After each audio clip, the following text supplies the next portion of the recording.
C'est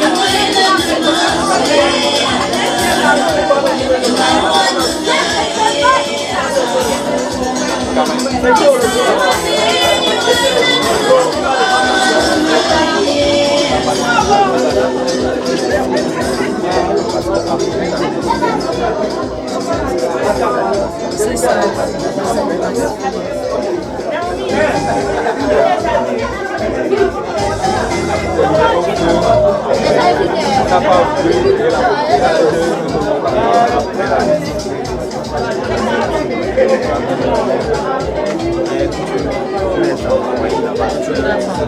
Il faut d'abord comprendre c'est la grande vie. Parce que c'est juste une culture. C'est très important. Oui, on va essayer.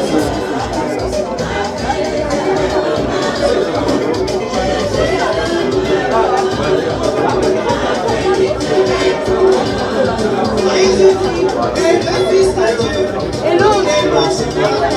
Hello. Hello. Hello.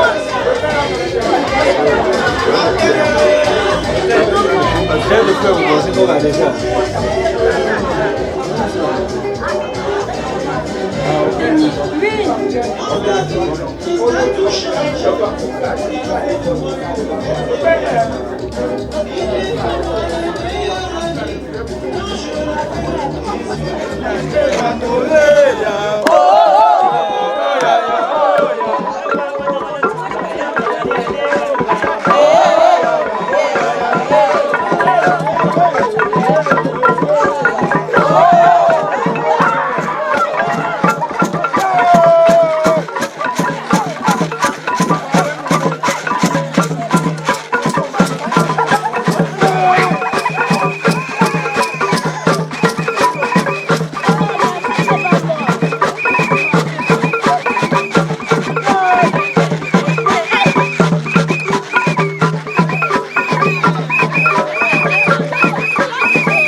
Mes chers frères et sœurs,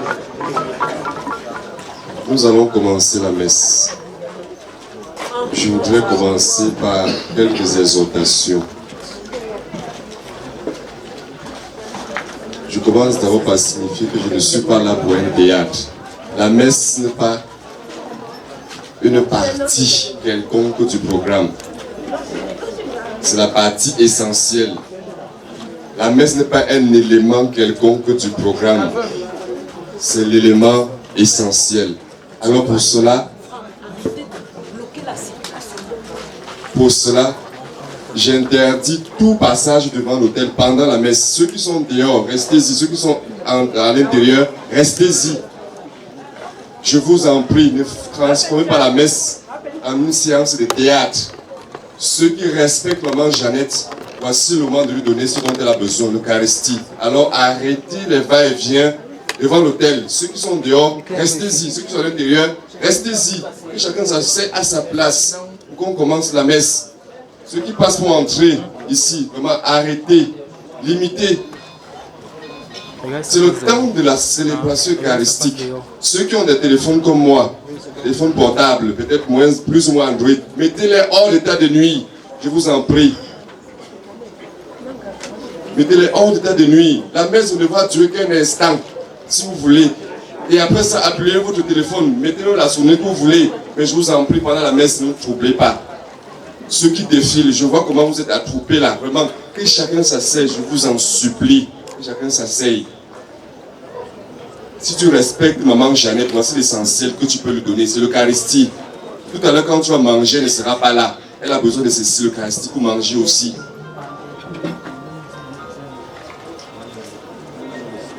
Merci de comprendre et de mettre en application ces quelques exigences pour notre célébration eucharistique. Au nom du Père et du Fils et du Saint-Esprit,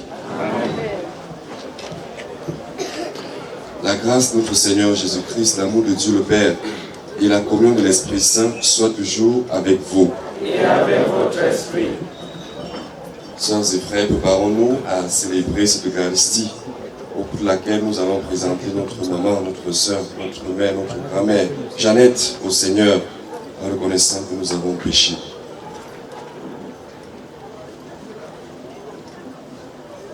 Je confesse à Dieu Tout-Puissant. Je reconnais devant mes frères que j'ai péché en pensée, en parole, par action et par omission. Et j'ai péché. C'est pourquoi je suis la Vierge Marie, les anges et tous les saints, et vous aussi mes frères, de prier pour moi le Seigneur notre Dieu. Que Dieu Tout-Puissant nous fasse miséricorde, qu'il nous pardonne nos péchés et nous conduise à la vie éternelle. Amen.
reçois-la dans ta maison, à la place que tu as préparée.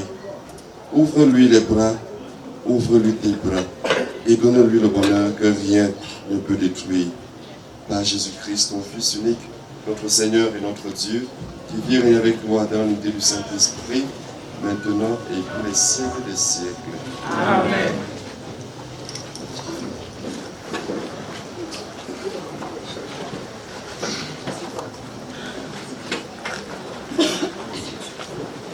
Tu vas où?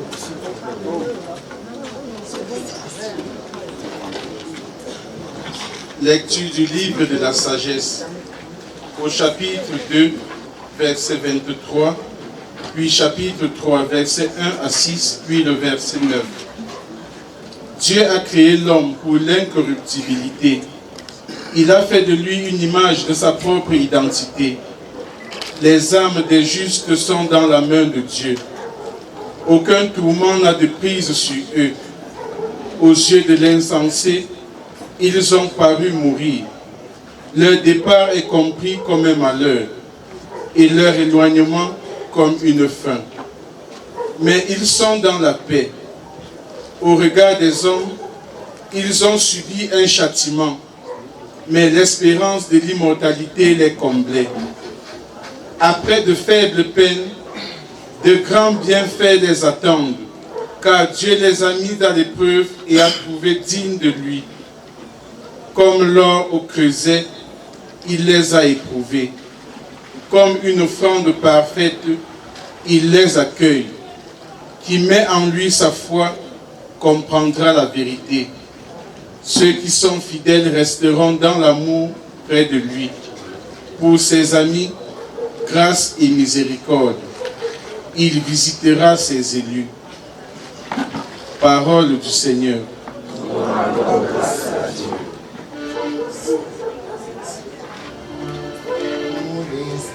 Dans le Seigneur, je suis sûr de sa parole. Je mets mon espoir dans le Seigneur, je suis sûr de sa parole. Des profondeurs, je crie vers toi, Seigneur. Seigneur, écoute mon appel. Que ton oreille se fasse attentive au cri de ma prière.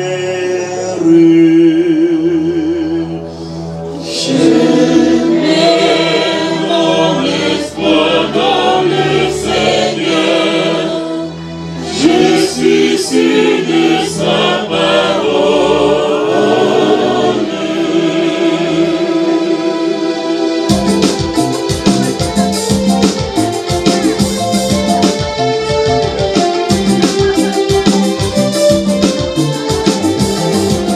En luttant pour l'enfant au lit, je ne veux pour ma vie. Alléluia.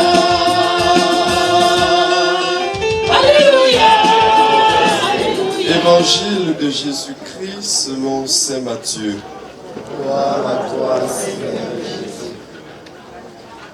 En ce temps-là, un docteur de la loi posa une question à Jésus pour le mettre à l'épreuve. Il disait, Maître, dans la loi, quel est le plus grand commandement? Jésus lui répondit, tu aimeras le Seigneur ton Dieu de tout ton cœur, de toute ton âme et de tout ton esprit. Voilà le grand, le premier commandement, et le second lui est semblable. Tu aimeras ton prochain comme toi-même. De ces deux commandements dépend toute la loi ainsi que les prophètes. Ubi merci tête, alléluia. Ubi merci mère, alléluia. Merci alléluia. Alléluia.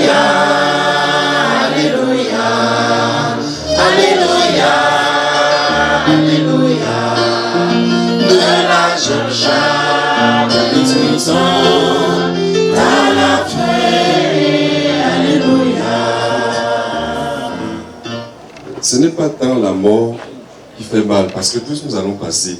Ce qui fait mal, c'est la séparation. C'est la séparation, c'est ça qui fait mal le plus. Voilà pourquoi je demande pour vous et pour les vôtres le secours de la grâce de Dieu pour tenir bon dans ces moments difficiles. Nous avons écouté 2 textes. Je ne prétends pas dire des choses que vous ne connaissez pas. Je rappelle déjà seulement ce qui est déjà en vous, mais de manière latente. Alors je réveille seulement ce qui est déjà en vous. Pour que nous puissions mettre l'accent sur ce qui est essentiel, ce qui est important, ce qui est nécessaire, ce qu'il faut faire absolument. Peut-être sans oublier les autres, mais la pièce maîtresse. Je ne peux plus compter le nombre de célébrations de ce genre que j'ai déjà eu à faire. Je ne peux plus aussi compter le nombre de personnes que j'ai eu à mettre en terre. Je ne compte plus aujourd'hui. Il faut se poser une question. Après avoir vécu tous ces événements, après avoir célébré tant d'événements de ce genre, tristes particulièrement, il faut se poser une question. Est-ce qu'il y a vraiment une vie après cette vie? Est-ce qu'il y a une vie après la mort? C'est la question qu'il faut se poser. Est-ce qu'il y a vraiment une vie après la mort? Et s'il y a une vie après la mort? Et tous ceux qui ont des richesses, des grandes maisons, c'est quand même une question importante. Cette question est tellement importante que même dans l'évangile, les évangélistes n'ont pas manqué de souligner cela. En parlant du jeune homme riche. C'est tellement important. Mais où est-ce qu'on va laisser toutes les richesses? Les belles maisons, nous voyons les belles voitures, je vous assure que nous voyons. Les belles constructions, les belles œuvres. Tout cela va où après notre mort? Nous-mêmes, où allons-nous après notre mort? Chacun devrait se poser une question sur le sens même de sa vie. C'est une question capitale. Elle est capitale pour nous, surtout encore si tu es chrétien. C'est une question capitale. Quel est le sens de cette vie? Tout à l'heure, quand je suis entré pour respecter le corps de maman de Jeannette, c'est un corps inanimé. Permettez-moi de parler ainsi, c'est un tas de chair. Adjuvite, c'est un jour, comme vous voyez là, vous voyez ça, adjuvite, c'est un jour. C'est rien. Parce qu'il n'y a plus le souffle. Je suis en train de parler maintenant devant vous parce que je respire. Si je ne respire, mon corps serait un tas de chair. On va aussi porter, aller balancer à la morgue. On va piquer les seringues ici, piquer là-bas. Seulement pour maintenir, pour attendre le jour de l'enterrement, pour que ça ne pourrisse pas. Voilà à quoi ressemble la chair. Mais le souffle de vie, quand tu meurs, ça va où? On devrait s'interroger sur le sens de tout cela. Comme on dit souvent là, il n'y a pas nouveau. Il n'y a pas nouveau. Est-ce qu'on prend rendez-vous avec la mort? Si seulement chacun savait le jour de sa mort, je vous assure, Dieu seul sait. Mais comme il a caché cela, c'est un secret pour lui, à lui seul. Il a caché cela pour lui seul. Personne ne sait ni le jour, ni l'heure. Ça reste le secret de Dieu. Moi, j'ai envie de dire que Dieu a tout donné à l'homme, sauf ça, le jour de sa mort. On a écouté 2 textes tout à l'heure. L'évangile parlait même de l'amour. Aimer Dieu et aimer son prochain. Et la première lecture nous dit que Dieu ne nous a pas créés pour la corruptibilité. Donc il nous a créés pour l'incorruptibilité. En fait, c'est ça. Dieu nous a créés pour la vie, non pour la mort. Dieu ne nous a pas créés pour la mort. Voilà pourquoi, même après la mort, Dieu se dépêche de venir sauver l'homme. Même après le péché qui a entraîné la mort, Dieu se dépêche, à travers son Fils Jésus-Christ, de venir sauver l'homme. Et c'est ce même Jésus qui est venu, je vous assure, il a tracé le chemin. Voici le secret qu'il faut appliquer. Voici la règle qu'il faut appliquer si tu veux vivre éternellement. Aime Dieu et aime ton prochain. Le soir de ta vie, ça va jouer à ton avantage et non à ton désavantage. Il faut absolument réfléchir sur le sens de cette vie, mes frères et sœurs. Absolument. Tout à l'heure, j'ai pris le faire part. J'ai vu célébration de vie. C'est bien écrit célébration de vie. Peut-être je me trompe. Célébration de vie. Célébration de la vie de maman Atiekin, épouse Fongan Jeannette. On célèbre quoi dans la vie? Qu'est-ce qu'on célèbre dans la vie? Le nombre de bouteilles de bière qu'elle avait eu à prendre. C'est ça qu'on célèbre. On célèbre le nombre de maisons qu'elle avait ici sur terre.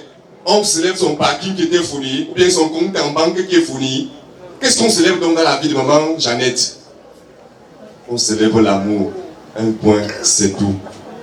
Chacun de vous qui êtes là, vous êtes présent parce que maman Jeannette a su marquer chacun de vous par sa manière de faire, par sa vie. Ce n'est pas le nombre d'années qui compte, c'est la qualité de vie dans ce nombre d'années. On peut faire 150 ans dans le mal. Tu es pire que celui qui a fait 2 ans en faisant le bien et il est mort jeune. Voilà pourquoi, aux yeux de Dieu, la vieillesse ne compte pas. Ce n'est pas la vieillesse qui compte. C'est la bonne vie qui compte aux yeux de Dieu. Une vie exemplaire.